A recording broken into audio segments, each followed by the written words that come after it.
We ended up going out and showing the different studios. Like we took meetings with Disney, Netflix, Amazon, and other studio partners, and showed them, hey, look, we can edit remotely, 9-way multicam on a MacBook Air. Damn. Right? Everyone I talked to, including smart mentors, were like, if there was something to do in that space, it's already been done. Lo and behold, we end up with not only a patent, but a patent category. Right? It's almost like you're the hall monitor at high school. Yeah. Like everybody hates you, but there has to be some order.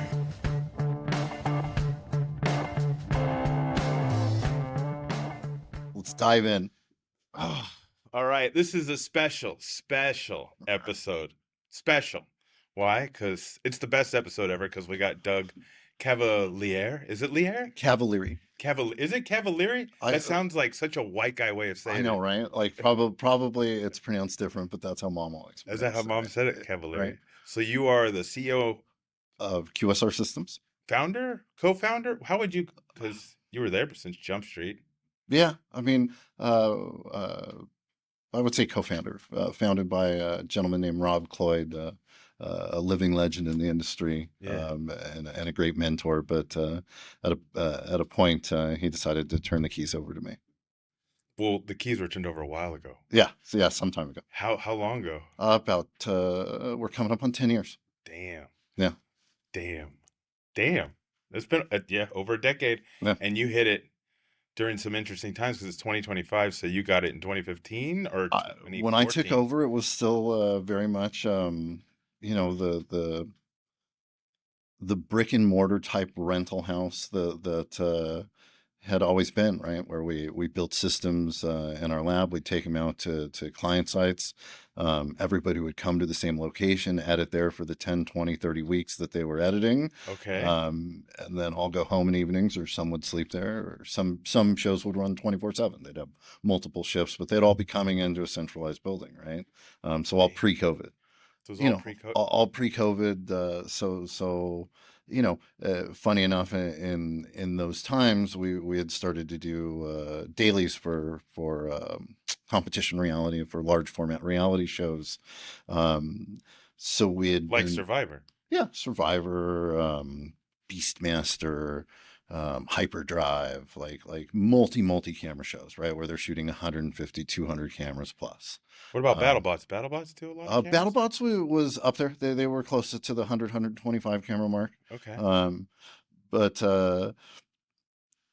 as part of keeping our sanity, we had to get versed with secure remote access, right, and being able to play and do QC with frame accurate playback and color accurate playback remote, or we had to stay in facility 24 hours a day, right? So how were you doing remote before? The same way that we brought to market, using different products like RGS and Jump Desktop, but across the secure VPN that we figured out how to make work with video, right? Most companies today you'd go out to and they'd say, "Oh, VPN's a horrible way to get video playback," right? Like it's tough to do that across a VPN network. Our experience has been a little bit different than most. That's why when you're saying that, I know your story. So when you're saying that, I'm like, no, it's not. You guys do it. Yeah, exactly. So we perfected that, or got very good at that. We got very adept working remote.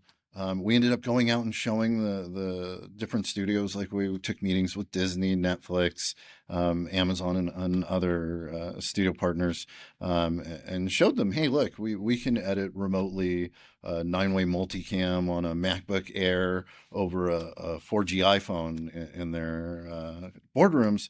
We got kind of like scruffed on the head with like, hey, don't cannibalize your own market. We all like working in a building together. We don't really need this, right? And then the pandemic hit, and like our phones went off the hook, right? Well, I remember when we were talking on the phone about it, because it was 2019, around December, November.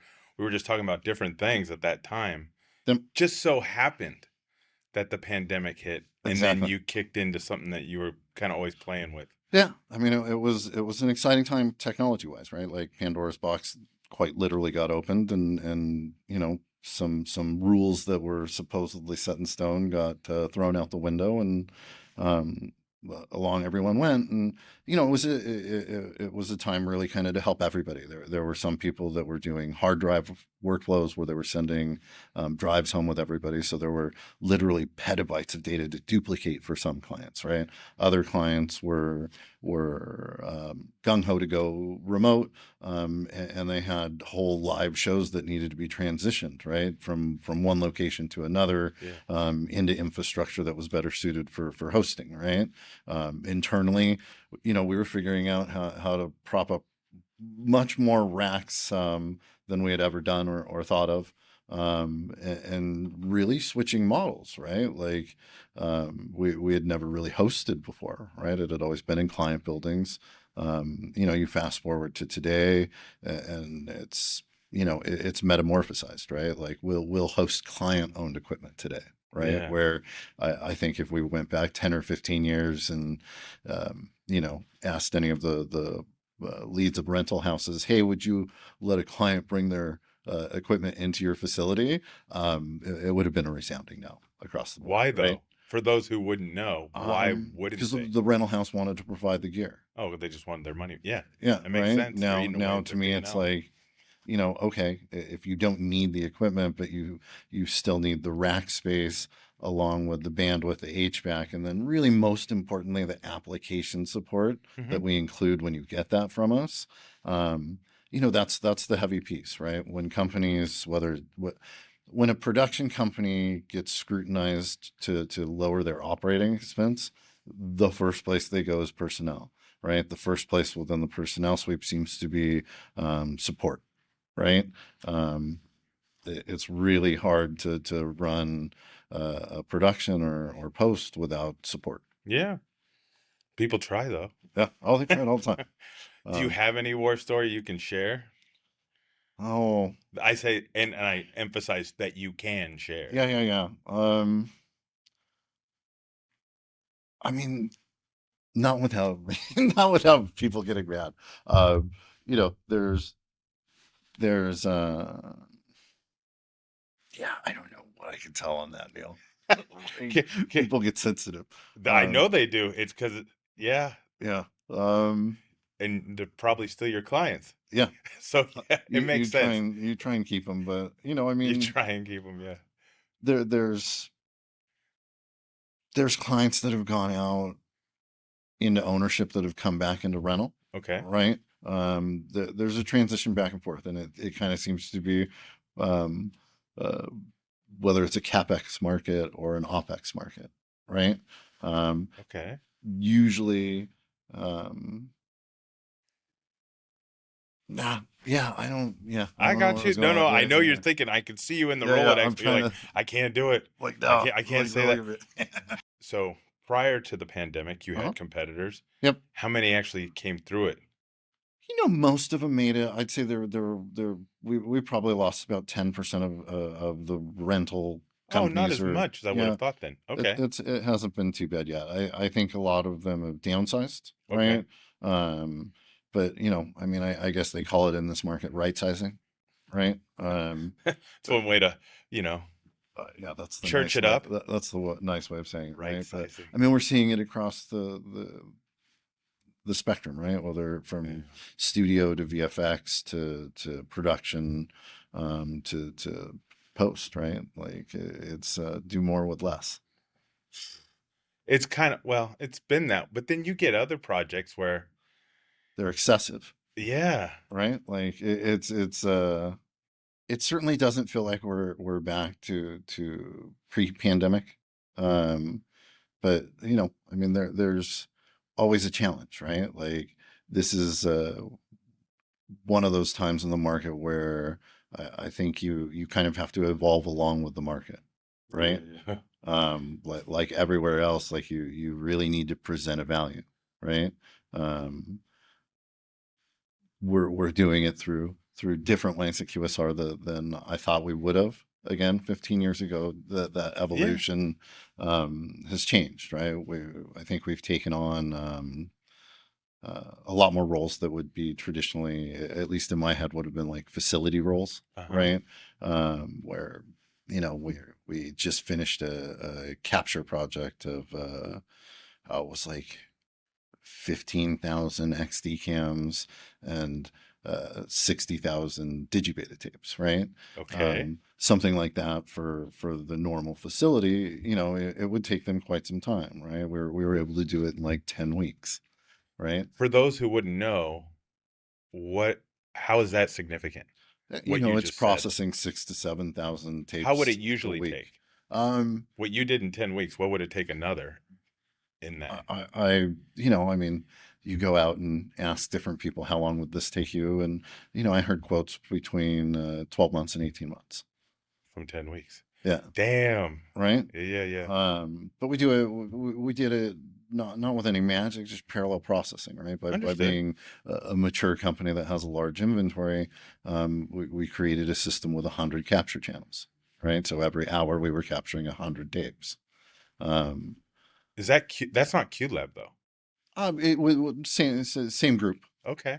right? So out in that same area, it's just setting up the equipment, Okay. and then having the staff that knows how to run the equipment, right?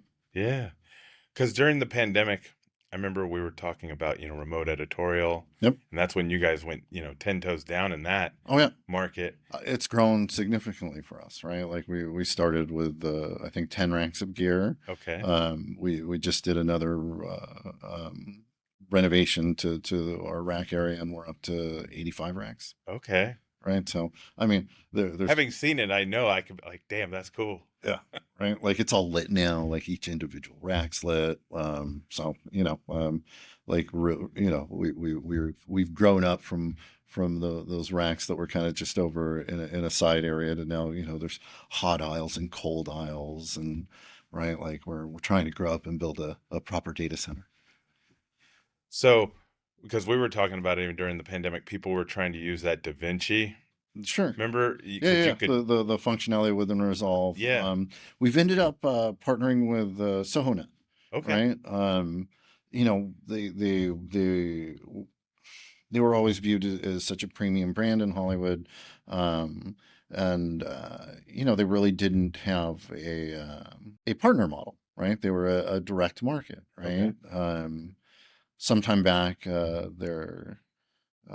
think it's their chief operating officer, or their chief success officer, Dennis, um, had a brainchild of creating a rental partner program. Okay. Um, you know, we were approached by a wonderful gentleman there, Devin Sterling, who's always selling with his bare hands, um, to join the rental partner program, and we haven't looked back. It's a great product. My partner Bill Durande over at the Saw, big fan.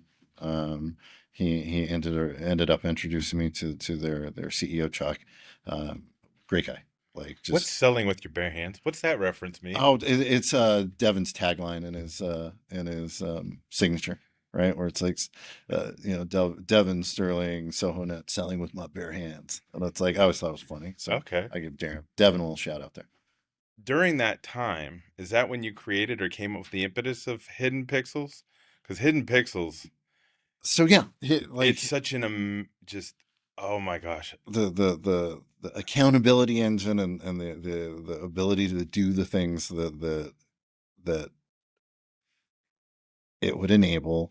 Um, it's been an idea for a long time, right? For as long as I've worked in post, um, there's been excuses around security, because there were inevitably things that you just couldn't stop, right?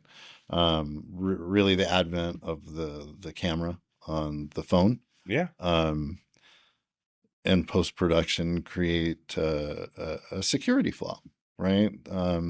You can lock down computers, you can build process, you can put security applications in place. You can lock down the physical media when it was physical media. But if someone had a camera in the edit bay that was playing it back, whether what they would call offline quality or high res quality, you had a real risk of unreleased content getting out there, right? Like the Amazon. Yeah, like it's happened to multiple studios. So So you can't really elaborate on that particular story. yeah, but like, I mean, we've seen it with Warner Brothers, we've seen it with Amazon, we've seen it with Sony. It's happened to everybody over the years, right? Mhm. And more often than not, it's something that happens not through some hacker, right? It's a physical problem, Yeah. right? Um, the puzzle solver in my head, or the puzzle solver that I am, you've been thinking about this problem for a long, long time, and as you alluded to, when we started doing remote editorial and really working heavily in remote, um, it reignited thinking about this issue, right? Where it was like, oh, we don't have to have security because someone could just walk in with a camera and tape it anyway. I remember people saying that in meetings, Yeah. and you had an aha moment where it was like, oh, now that we're in remote editorial, or in remote workflows, how a lot of the applications work Okay. is they're only transmitting the pixels that have changed, right? So if we can imagine our computer screen, and we have an editorial program up that has a source monitor, a record monitor, a timeline, and a few windows open that are bins that have our clips in it, right? Yeah. Um, at any given moment, maybe only 20% of the screen is moving, right? The Okay. rest is static. And that's how these applications are getting fluid playback, is by transmitting less data, right? They're only transmitting the pixels that matter, right? So by the nature of how these applications are working, they're able to extract the signal coming out of the computer and say, oh, I'm only going to send this piece, Yeah. right? Which kind of ignited a thought in my mind was, well, what if I could affect that stream? What if I could hide some information in those pixels that are being transmitted, that could be unique, um, to that person watching it, or that machine watching it, that then if that material got repurposed, we could then see that fingerprint, right? Why that's been ineffective, or an ineffective strategy pre this happening, was you would have to do it at the file level, right? You'd Yeah. have to build this into the file. That would be a lot more processing. And then you'd only have one fingerprint, and there'd be 25 people playing that file, or you'd have to make 25 copies of the file, right? Yeah. Um, this was a concept to do it with software at the workstation level, and just have it add a little bit of information to each pixel that wasn't visible to the human eye, right? Most watermarking is done where it's visible. Yeah. Well, now you know it's there, right? If you know it's there, you know how you want to defeat it. We can simply block it out, right? But if we baked, you know, some proprietary information at a pixel level, that didn't necessarily get picked up by human eyes, right? Because Yeah. there's different color spaces, you know. So, but we ended up going through that thought process, doing some math, and it was funny, like, the decision was made, like, oh, let's go attempt to get a patent, right? And it's like, Oh, I remember. everyone I talked to, right, like, including, I mean, very, very smart mentors, were like, if there was something to do in that space, it's already been done, Yeah. right? And it's like, lo and behold, we end up with, not only a patent, but a patent category, right? Like, it was determined that this was a novel idea, right? So I was like, it was kind of neat for something that, like, you've kicked around for a very long time, but then had, the opportunity, like, kind of reinvented in your head, just because of things happening in the world, right? It took you 4 years, right? Yeah, yeah, yeah, absolutely. 4 years, and there's definitely a saga Oh yeah, within that four for years sure. across the board. Yeah, there's been a lot of people involved that have wanted to go a lot of different directions. At this point, the idea is home, um, with the person that came up with it. Yeah. I still love it's because when people ask, what is it in a nutshell? It's randomized data injection into a Yeah, digital media file. and watermark. and even beyond that, right? Like it can be taken to the physical, right? We could do micro engraving, this goes to like the thing that I've learned in workflow and engineering, right? There's what we think it's going to be used for, right? Like when engineers get together and decide we're going to make a product, quite often, my favorite uh, device comes out, the expo markers and the whiteboard, right? And we get to Yeah. do drawing and have fun and brainstorm, right? And we always come up with this idea of how the thing's going to be used that we're making. Oh my God, it's rarely ever used that way. Like Yeah. No, it's as true. soon as end users get a hold of it, it's like, we're going to do that and da da da da da, Well, look at and it's all awesome. NFTs. Yeah, exactly. NFTs Right. were built to tokenize things, but Yes. they immediately end up on JPEGs. Yeah. And so That's then funny. it Like, just gets bastardized. and that's what we were gonna. That's a direction I think like the HP When would you be able first to shared take. it, I was thinking about it Yeah. because everybody was trying to prove provenance to enforce royalties on You have to NFT have a way to sales. track the fingerprints, right? Yes. So yeah.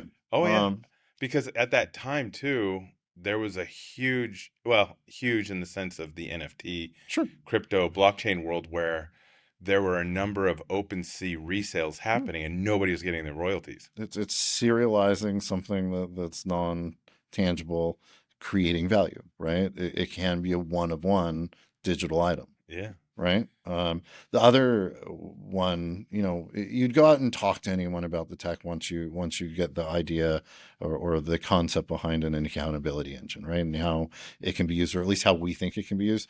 If you go talk to a teacher, they have application. If you go talk to an attorney, they have application. One of the funniest ones, talking with an executive media company, right, where it's like, oh yeah, it's for security of your media, they immediately shifted to marketing, right? Where it's like, no, like, so you're telling me I could have a show up, and if we've embedded these pixels into this item, I could bring up my phone and it could take me immediately to a link to buy that. And it's like, yeah. Like TikTok Shop, except now it's broadcast And or you don't streaming. have to, yeah, exactly. When we start talking about Nielsen, I've never liked Nielsen No, because their sample size is too small, in my right? opinion. Like three or a third of a percent represents the total. It's a Yeah, big wide brush, isn't it? because even in LA, right? You have West Hollywood, you have Hollywood, you have Toluca Lake, you have North Hollywood. I Yeah, mean, just going through, people watch different yeah, stuff. yeah. Period. Oh, I mean, neighboring cities, Burbank versus Glendale, Yes, you know what I like, mean? or North Hollywood, or right. It's like, yeah, man. It does. It's It's infuriating. So there's they're so all many different biomes with their applicators. own cultures and own subcultures, and Yeah. that's the melting pot. One of my That's favorite things to do when you first shared the patent with me hmm? was to drop it in LLMs and go, review this. What can it do? Just Okay, ask it open-ended sure. questions like, what can it do? How can this be of value? And the LLMs, let's say it's Gemini, it's been ChatGPT. I do love ChatGPT. Sure. Claude, they all come back with this treasure trove of things. And it's just reading through the patent, Huh, saying this is what it could be used for, and this is how it's defensible huh. in some ways. Um, It's an idea that's grown way beyond me. it's Right. massive. I always joke with people saying, "You like to send gifts?" And they're like, "Oh, I love sending gifts." I'm like, well, we're gonna make that a problem to where you're either gonna have to pay for it. Somebody's gonna have to pay Yeah, for sending that gift. So it's almost like you're the hall monitor at high school. yeah, Like everybody hates you, but there yeah. has to be some order. I mean, or trucking, right? Like we've talked with logistics companies, right? Where the automation has gotten to the point where trucks will pull in with just a paper that's sticking in their window with a QR code, and the automated loading systems read that QR code and load up. Well, if a counterfeit truck shows up 30 minutes before the real truck, the robot will load it, and away they go with a counterfeit load, right? Wouldn't it be wonderful if you could hide a couple pixels in your QR codes that were authenticators? That's funny because QR codes have also been under heavy scams lately, Yeah, where people, they take a photo of it or they scan it, whatever the case would be, and then right. all of a sudden it downloads their It's just financial info. authenticity, right? Like, we theorized with it going all the way, not to be in delusions of grandeur, right? But the tech can be taken all the way to chip, right? Yeah. Um, Like an ARM play, yeah, like ARM Semiconductor. Yes. 100%. I love that play because it needs to, in my opinion, especially for application or just use, Hmm. general adoption, it needs to be invisible to the user. What if we could build it into chip, build it into screen, and eliminate piracy for Hollywood? Well, because it only has to Because it reside won't in play. one of anybody in that mix. So if you Correct. have your phone and there's a television screen or there's the streamer, Hmm. as long as one of them has it, it can work. Yeah, it has to authenticate All to three play. don't have to have it. Exactly, just one. And I love that Yeah. on so many levels. Yeah. Yeah. So, it's I get excited talking about. I know you do yeah, but it's it's the same reasons. yeah, It's crazy how but it literally takes it's gonna take, like just a head down, yes, full on effort to make it come to light. Because do you have an MVP for it? not yet. But you but you were able to get a patent for it. Yes. And then you've been able to it because you worked because you have engineers who've worked on this. Yeah. And there's An MVP was built. That group has since dissolved, and yeah. Well, I you know. know, I mean, share what you want. yeah. And that MVP doesn't exist. I would want to start over, with with a new team. I would think, right? Uh, Understood. that way, you just you don't want any of that hanging over anything that's built. Hey man, it's tech. I mean, there's so many stories. I mean, Yeah. even the story about how PayPal came to be, right? Right. Was an interesting one. And then Exactly. they became the PayPal Mafia. Yeah. So kudos to them. Tech is quite often a bumpy road, right? Like, if you want to be the tip of the spear on anything, yeah, man, you're probably going to get bloody. It Well, just because Andreessen Horowitz came out with something, I forget what it's called. Don't be evil, can't be evil, something to that nature, in a play of that Google side of things sure. as it relates to provenance. But then there's been more open sourcing on GitHub of different watermarking Yes, technologies. One recently, Chatterbox, I think, was just sent to me yesterday sure. from, I forget who it was who was sharing it with me. But there is obviously lots of different ways people are trying to combat.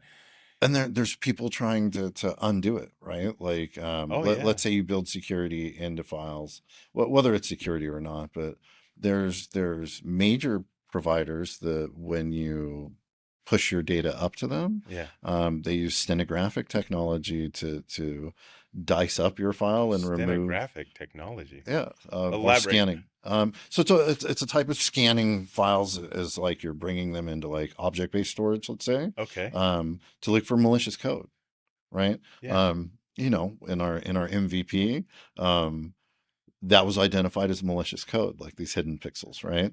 Oh, Um, interesting. because it was something that this tech provider didn't understand and thought this could be code that could attack our stack once uploaded, right? So Yeah. it was, there's constantly a push and pull in tech, right? A problem Yeah. that you've solved today, there's going to be an active team working against you tomorrow to Yeah. to reinstitute, because they're instituting for their own good reasons. You're instituting for your own good Well, I mean, reasons. that's a good marketing play right there for Hidden Pixels as if it stands up as a company. Yep. You just do hackathons on your own product. Right. You know what I mean? Exactly. That actually sounds really fun Right. because we were talking about it. And in theory, because the way the patent reads, it's more like an architecture as opposed to just a theory. It's not just a thesis. No, there's math that It's more, supports yeah, it. it's There's, an yeah. more of an architecture similar. That's why we keep referring to it as like ARM semiconductor Yep. because they never built a product. They came up with architecture that they Exactly. then licensed. Yes. So the way Hidden Pixels architecture could work, like we've talked about, is almost like a Boolean script where it can be if this then that triggers, huh? Correct. Which I think that's a good path, the right? canvas for that is Wide open. immense. Yes. Yeah. Yeah. If this and because it is lossless on the files, correct? Correct. because that was the part, obviously, that was like, It's not you don't have to modifying the copy. files; it's adding on top of, right? And Oh it's my gosh. an invisible layer. Yeah. I mean, because yeah, I get so excited when we start talking about things like NFTs because of Yes, digitizing, homes. absolutely. Because then you don't have to worry about title insurance, and it No, removes so much of escrow. And in fact, it I could mean, remove all of escrow yeah, because of that simple fact. that very uncomfortable conversation with insurance companies. Um, both sides can be assured that Yeah. everything's on the up and up, right? Like from, from the perspective of the policyholder or the insurer or the insurer's um, stockholders, right? It's like it just You're creating audit trails you're everywhere. creating accountability. Well, people don't like accountability. No, they hate Humans it. don't like It's the accountability. worst, right? I'm like, oh, Yeah, I'm like, do I really? we need Do it, we? Yeah. but yeah, You know, humans don't like it. structure as well, right? Like young me didn't care for structure as much as older me does, right? Do you? I think you found joy in structure now, Yeah. but I don't necessarily think you. I don't, I like, there's joy in it. And then there's breaking the rules Yeah, yeah. and getting out Because of I it think every about once in you a with while. your hobbies, Yeah. Yeah. and I'm like, yeah, Oh you man, want to go we against did an structure. epic one just recently. For The, those who don't know, uh, you're a uh, big fan of electric bikes. yes, but big mountain biker. Me and my friends have built our own bikes. They're all conversion kits. Um, but we recently did um, uh, some pretty epic rides where a lot of descent, um, and no one got hurt. I So was just gonna ask you, any crashes this time? no, nothing, no broken bones. Well, that doesn't say no to So yeah, crashes. You yeah, just say like no broken so bones. some soft corners. There's no way that you don't come off, but yeah. Um, you know, but good times with friends. I think for the summer, we're gonna start doing some evening Griffith Park runs where it's like a nice little like 19-20 mile round trip from the house. Yeah, yeah. Get some prime pizza, some beers after. And They have a Prime over there? yeah, we got a prime on Verdugo and Hollywood Way now. Same one as the one that's on Fairfax. Yeah, Okay, I know yeah. the pizza Like place. Burbank's got legit pizza. Yeah, Crazy. I don't know if you follow One Bite at all. Brandon hates One Bite. Oh, Dave, he's the I best. love Dave It's Portnoy. awesome. Yeah. I- Like but yeah. I like it when the owners are like totally sweating him and he's still like, Oh, oh, this is a 2. I don't like this kind of pizza. Yeah. I mean, I like the review part of it where it's like, cause like no one else is going to talk about undercarriage. Like he covers all the parts about the pizza yeah. and the style of pizza he likes. Like I'm a firm believer. Yeah. But You got to it's so show up with funny. cheese, He right? always goes, One Bite, everybody knows the rules. And he goes, Boom. and Yeah. I'm like, wait, One Hold on. Bite. Like one bite of each part of it, I like know. the tip, the crust, the bat. Like, yeah, that is funny. It's It like one cracks me bite. up every time. I Like mean, that's not one. sometimes he actually will do it, Yeah. but it's rare. I mean, there's ones he's literally gone through, I think, 2.5 slices before he gives it the review. And he'll walk out with like 3 or 4 different pieces too sometimes, right? Where it's Yeah. like, Oh, yeah, when he's because it's swapping different through. Yeah, styles, and yeah. it's like I thought they got one shot. And then Yeah. what's up with these owners that are giving him like the deep dish or the one off or the freaking specials? Like have they not seen this guy? Like like he hates that A pizza. recent one here in Brentwood is a new place called Flower that he just did. It was a couple days ago. Okay. And it was awesome because it was one of the first times in a while I've seen where he went in. Okay. Nobody knew who he was. Oh. Like they didn't know who he was. And so he reviewed it and he's like, nobody is sweating me. Nobody's out. He's like, this is kind of weird. He goes, I'm in LA, in Brentwood. And then he said something kind of funny about that too. But yeah. Oh, dude. Like I like it when celebrities get candid like that. Like I think I'm seeing I was like Nick Cage, Kevin Bacon, and then like Chappelle talking like that. Like the most recent one was like Chappelle. I can remember where he's like takes his kid to a Kevin Hart special, and he's like, Oh yeah. we're I've walking seen him. around afterwards, and like no one's recognizing me, and I'm thinking this place sucks, right? This is like, Because he was talking about how his kid thought he was funnier than him. oh yeah, yeah. He's like, I do this too, right? Like, which is, I mean, for a goat like that to get to catch shit from his kids, it's like, okay, well. Uh, that's a universal truth. I'm sure you catch shit from Of your course. kids. Yeah. I know I catch shit from mine 100%. on the regular. Yep. When are people going to be able to get to Hidden Pixels? We're trying to figure that out now. Okay. Right. I think that you'll be seeing announcements, in the near future. We've got a good direction that we want to go at this point. We've got a plan. It's just starting to execute. Understood. And QSR, you guys don't do anything for the general public. You're a premium service for... We're a business to business, right? Yeah. For media creators of all kinds, right? Whether you're studio, streamer, or even content creators, right? We love everybody. We love everybody. That's it. You love ego. That's it, dude. Like we love to, we make tools for storytellers. Oh, isn't that sweet? Right? Nice little cherry there. Oh, that's it, right? That's funny too to get to use that line. We make tools for storytellers. Because that used to be a bad thing when I was growing up, right? Coming from a old school. I'm trying to figure out why that's bad, I'm just went in a rabbit hole of different. Elaborate. Once upon a time, that was a nice way to say you were fibbing. Tools for you were being a storyteller. Oh yeah, right. Yeah, that's true. Yeah, you're right. And now it's completely changed. Yeah, that's what happens in our society, language evolves, right? Language does, yeah, for sure. Well, thank you, Doug. I appreciate you. Neil, it's been awesome. Yeah.